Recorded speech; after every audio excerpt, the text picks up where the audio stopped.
Hi, this is a screencast for the DevOps project, building a CI pipeline for GitLab. So first let's talk about why we chose GitLab. GitLab is an open source version of GitHub. It is a full-fledged Ruby on Rails application. It consists of web and app servers, background processing, caching, a Git interface, and database. This open source software is being used at organizations with big names like Expedia, IBM, Bell Labs. And finally, we are an active contributor to this project, so it made sense to pick this up as a target project. Let's look at the server architecture before we move forward with the milestones. As you can see, we have two app servers.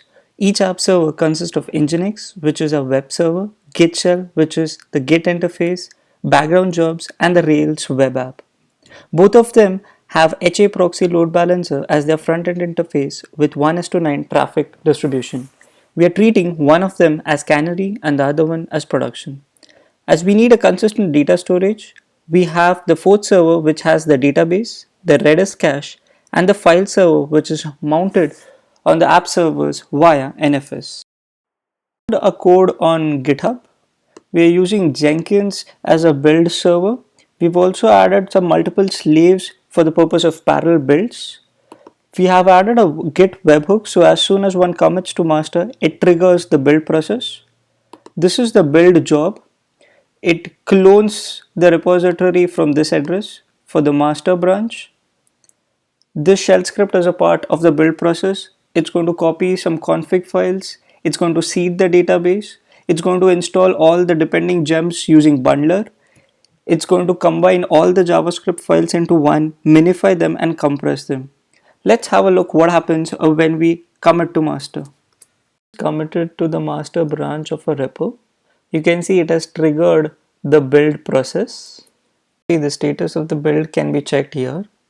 It has installed all the required dependencies, and finally we have a successful build. Once the build is successful, it runs the test suite. We're using RSpec and Capybara as the testing framework. As you can see, it's running the unit test, the functional test, and the integration tests. Used Rubocop as the static code analysis tool. It checks for style violations and code complexity. We made custom rules which can be seen in the rubocop.yml file. To measure the code coverage, we use SimpleGov and rcov plugins. The code coverage for the API test suite was less. Hence, by using the fuzzing technique, we were able to increase the code coverage. The difference can be seen in this graph. Added a post-build step after the test suite ran. The build was considered a failure if it did not cross the expected threshold. Deployment of our infrastructure, we are using DigitalOcean. You can see all the droplets that we are using, the load balancer, the app servers, the database, the Jenkins master. Once the build and the test step is passed, it triggers the deployment job. We have two jobs, one for the canary release and another for productions. One it is stable, the other job is triggered for production deployment. Here you can see that we have successfully deployed our application to the production machines. We are using New Relic for canary analysis. There is a failover switch if the canary release fails. For the orchestration of our infrastructure, we are using Chef Solo. We have defined cookbook recipes for every server. Hence, the server gets ready with just a single command. You can find the code for our cookbooks in the project repository. For the special milestone, we created a monitoring app. It heartbeats the load balancer server to check if it is alive.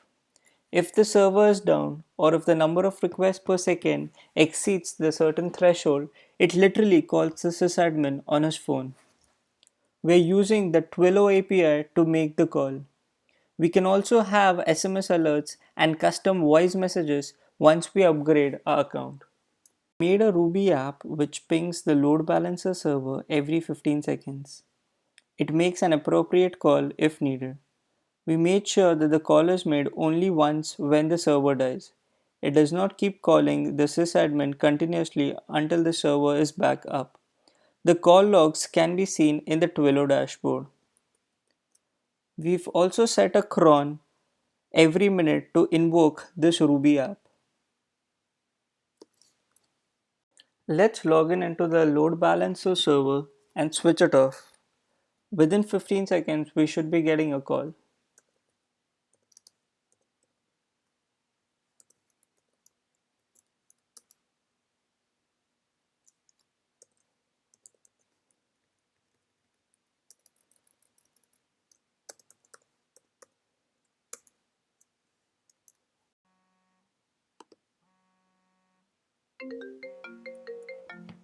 And here is the code red call for the server being down.